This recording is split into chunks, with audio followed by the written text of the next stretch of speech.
Hey mamas, welcome back to Run to Be Organized. Y'all, February is practically gone. And just like that, we are already in the third month of 2024. Like, whoa, this year is actually going by so fast and it's supposed to be our year. So we need to look at those goals again, those New Year resolutions that we were so excited about, that vision board that you made. Let's bring it all out, dust it off, because let's be honest, you probably already put it up somewhere and haven't looked at it. But that's okay. Today we are going to do a monthly reset, getting us ready for March. We're going to reflect on our wins, our lessons, because we're not going to call them losses, they're lessons. And we are going to get our budget, we're going to deep clean, we're going to get ready, because we have to get focused and be intentional about getting our 2024 goals done. Are you ready? Grab that coffee and let's get busy.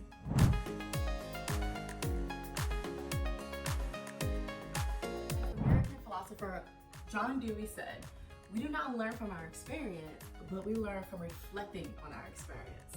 Because let's be honest, sometimes we go through things and we don't even take a second thought. So we need to reflect. We need to see, okay, where have I been? What have I done? What did I learn from it? So that we can move on and move forward and grow. So let's take the time and think about how February was for us. Let's think about the memories we had, any highlights we had. Again, the wins and the lessons that we learned, so we know where we want to be in March. Now, when it comes to reflecting, it can be so helpful if you bring out your planner, your journal. For me, it's my phone, because I like to look through the photos and see exactly what I did during the month. Now, let's have an honest moment. Y'all know it's really hard to remember what you did in the beginning of February, okay? Let alone for me, the beginning of the week, or anything that would jog those memories, because it's gonna help when it comes to reflecting and really understanding, okay, what did I do this month? How did this month go for me? How did I feel overall during this month? Another tip that can help you is just thinking about the month in categories. And what I mean by that is, okay, I have romance, or my relationship with my husband. Did we go out on a date in February? I have self-care. How did I do with my self-care during the month? It could be fun entertainment. What books did I read?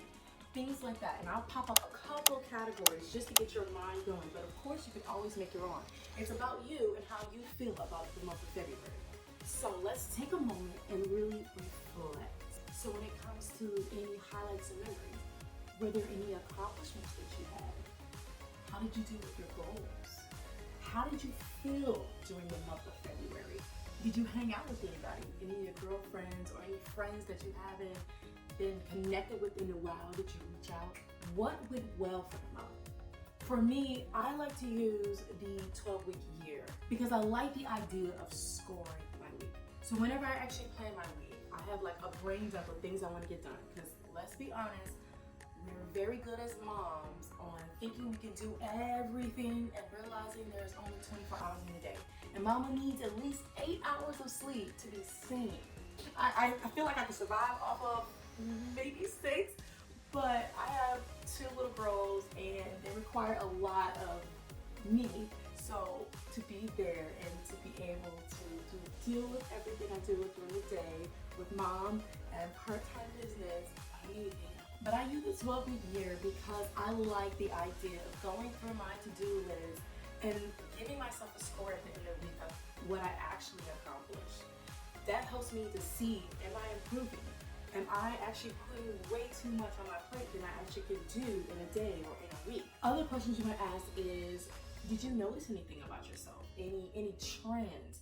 Which is why, again, I use the 12-week year to score. It really shows me, okay, Rhonda, I don't know why you put 10 different things this week when this one thing was so big and included all these multiple parts. Those are the things you gotta think about. What skills did you learn in February? What could have been better? What could you have done differently? Are there any systems, habits, or routines that you can improve for March? What do you think you need to work on? These are just a couple questions you can ask yourself whenever you're reflecting. Okay, so I've gone through my planner, I've looked at the dates, and I think I did pretty good. I would rate my February, I'll give it like a 6.5, because I did really good. One of my accomplishments was I started a YouTube channel. And for me, that was hard. so nervous. I start sweating when it comes to thinking about being on camera. I feel like I stumble over my words, and sometimes I feel like spit just pulls in my mouth, and I don't understand why. But I'm doing it. I'm doing it, and I am so proud of myself. So for me, that's a huge accomplishment. I looked through my phone, and one of the memories I had was my daughter went to her first daddy-daughter dance. It was so sweet. And I want to encourage you. If this is hard because you feel like, oh man, I didn't get this done, I didn't get that done, make your gratitude list first. Get your mind in the positive mindset before you start this reflecting. It really helps. Did I achieve my goals for February? Yes and no. I did the YouTube channel, so that's a huge accomplishment for me. But when it came to improving my design skills, I kind of took a step back from that. I got a little overwhelmed, which is okay. It's gonna happen. You're not gonna achieve everything every month, and that's fine. But it's something I do want to move to March. What skills did I learn? I learned how to edit, y'all. Of course, every week I'm trying to make my videos better, so I am learning something new or trying to input something different each video so I can continue to improve on my skills. So that's definitely something that's coming from March for me as far as what skills I want to work on. What systems work. For me, I'm really excited about my refrigerator design. I don't know if you've seen the video where I did a small fridge organization. I found a system where I can use my fruits and vegetables in mason jars, and it looks pretty. Because for some reason, my fridge, like, it's really small, and then the freezer, it's about the same size. Instead of making the refrigerator part bigger and the freezer smaller, so we're trying to figure out what works because we don't use our freezer as much as we do our refrigerator. So that took some time, but I think I finally found a method, and I definitely want to keep that going for March. So now we understand where we're coming from in February, our improvements that we want to do, the systems that work for us. Now we can move on to March. Step 2, goals and intentions. Well, rather aren't goals and intentions the same thing? Yes and no. I've learned that they're actually two different things. Matter of fact, I'm still learning that they're two things. I'm still trying to process it. So what I've researched is that goals is more like the outcome. It's the accomplishment you're going for. I want to earn $10,000. And intention is more of the emotional and mindset behind it. It's more of the motivation that you have when it comes to, I want $10,000. It's more of, okay, I want to understand money better. That is goal versus intention. Future versus present. Outcome, purpose, motivation.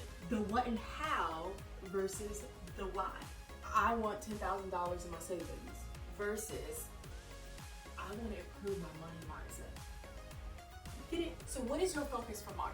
What are your goals and your intentions? What skills do you need to build upon to achieve those goals? What systems and routines do you need to have in place? Who do you want to hang out with? Ooh, that's a good one. Those are just a couple questions you can ask yourself when it comes to thinking about what you want to accomplish in March. So let's get personal. Yes, we are doing this vlog style because I'm about to show you guys or talk about my March goals, and I feel more comfortable. We're right here. We're talking like sisters, okay? So for March, I want to make my word focus because it is something that I struggle with. I want March to be my month of focus.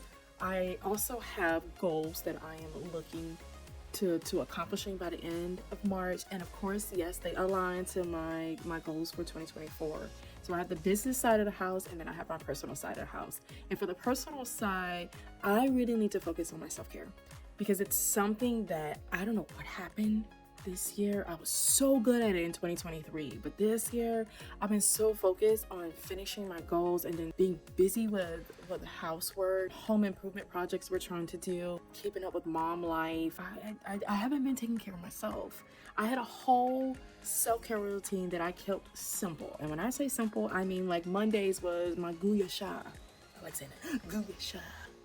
And then Tuesdays was like my manicure.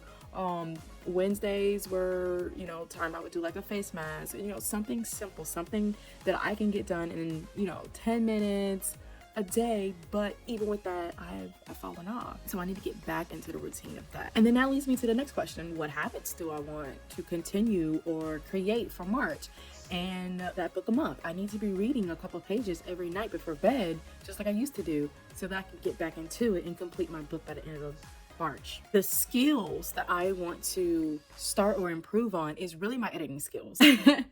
Honest moment, at the end of February, well, let's go back. In the beginning of February, I was super excited. You know how when you start a project, you're like, oh yeah, yeah, I'm gonna get it. You can see yourself. Oh yeah, I see where I'm gonna be, right? So you're excited, you got that motivation. And then you start getting into it. And then you run into obstacle 1, obstacle 2, roadblock here, roadblock there. And you're like, oh, do I really want to do this? That was me when it came to this YouTube channel. For some reason, that 3rd week, I was like, ooh, that was hard. And then the 4th week, I was like, oh my goodness. It was just like, I couldn't get into the routine. It was obstacle after obstacle. I found myself a lot of the times having to take a step back and just breathing through it, because I have 2 kiddos, and it was finding the time between part-time business that I'm building, homemaking and managing the home, keeping my toddler busy. It was a lot. What times I really was just like, do I really want to do this? Like even now, I'm being honest with you, my child is right here. She's right here taking a nap, and I am trying to get a video out. So it is hard. When I'm doing my virtual assistant business, it's a little bit easier because I have a table that I set out and I keep her busy. I bring out different activities for her to work on, like activity blocks. I mean, should I just see that? I'm not even gonna edit that because I want y'all to see. This is her jerking while she's sleeping. But I want y'all to see the reality of it, of being a stay-at-home mom, but also working a business. There's times where I do get overwhelmed like this. And so this is one of those, okay, Rhonda, for March, you need to figure out how to work around it. Okay, so that is my personal March goals. My intentions is to do better and to really build on my self-care, right? Talking about intentions and goals. So my goal is to read a book a month and create a self-care routine, because I really want to get better and self-improve. So step 3, budget. Keeping this vlog style again, because now we're talking about money, and y'all know how it is when it comes to money. For me, so little backstory. Me and my husband, Des, we met in the military. I went through the academy and he went to OCS. Both were officers. That meant we were making a decent amount of money. And I went from officer to being a stay-at-home mom. Drastic change. So when it comes to finances and the money mindset, I've been developing a lot. It's been a lot for me, because I'm going from making a certain income and being that independent woman, right? To, okay, now we got to combine our finances. Des is the primary, he's the primary now. And I wasn't used to that. It's been a roller coaster of emotion, because he always tells me, babe, you know, it's our money. We're married now. What you have is what I have. We're all together. I get it. However, I still like to have my own thing, you know? It's just different. So when it comes to this budgeting piece, it's a lot for me, because now I'm looking at the finances, and I keep mine really simple, just because I know that I have a money mindset that I need to work on. So I keep the budgeting really simple. I have 3 categories. I have my fixed expenses, my flexible expenses, and other. Okay, that's it. And it's been helping me to not be so afraid of the finances, because that's what was happening. I was getting afraid of, oh my God, this is due, that's due, this due. When I was an officer, don't even have to think about it. Okay, just swipe and go. Not even blinking at what expenses I had. And now I have to actually manage my money. So it was scary. It's still a little scary sometimes. I've gotten a lot better. So I wanted to keep this real with you, that yes, when we go into our monthly reset, we do have to look at the finances. We do have to make a budget. And you can do like me. If you're a little intimidated by the expenses that, the bills that come out, go ahead, take it a step at a time. Take a deep breath and just look at it. Okay, I'm gonna do my fixed expenses, which is your utility bills, subscriptions, things that come out on a monthly basis, and they're around the same time they come out. You know what I'm talking about. Fixed. Now the flexible ones are just like groceries, entertainment, fun. The things that you can be more flexible in what comes out. Okay, and then other. So if you're like me, just keep your budget nice and simple, so it's not overwhelming. So let's move on to step number 4. This is the planning slash my admin block because I do a lot during this step. So the first thing I like to do is to brain dump.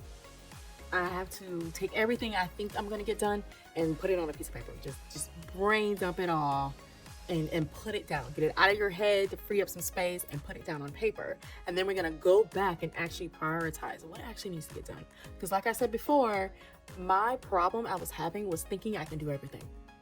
I can't do that. And if I did, I'd be crazy at the end. We don't want a crazy mom. It just doesn't work for the rest of the family. And then the second thing I actually do is I like to go through my important dates. That means birthdays that are coming up. It can be holidays, appointments. If you're traveling, you want to put any travel dates down. Any events, any due dates. Remember I told you when I do my budget to help me when it comes to finances, I like to actually put it in my calendar. And we can't forget our projects. And what I mean by projects is those are the things that take multiple steps to complete. It's Moo Day slash basically a pajama day. It's a day that we put in the calendar where we are not being social. So we're not going to visit people. We don't even go out to eat. We have delivery on DoorDash. But it's a day where mom and dad can relax. We move into the couch. There's also other planning that I do, and that's my meal planning. I actually do monthly meal planning. So I found out that it really works for my family. It works for me and my husband. That's what it is.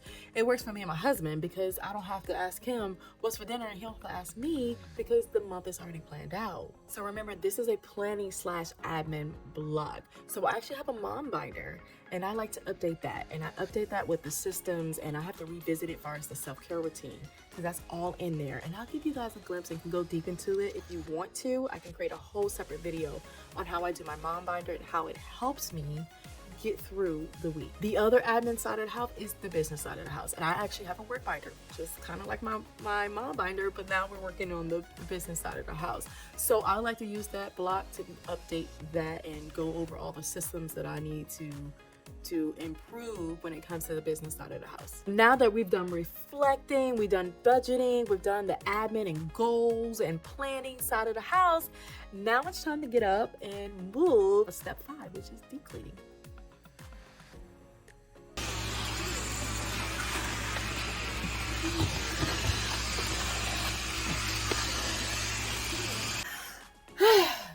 We did it, guys.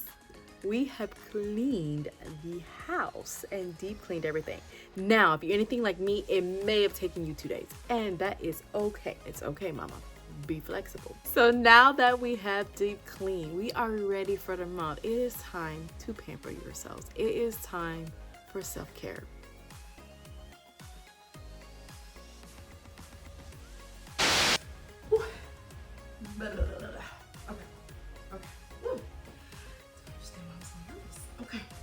Here we go. Okay. Not ready. Okay. All right. I'm not ready. Done.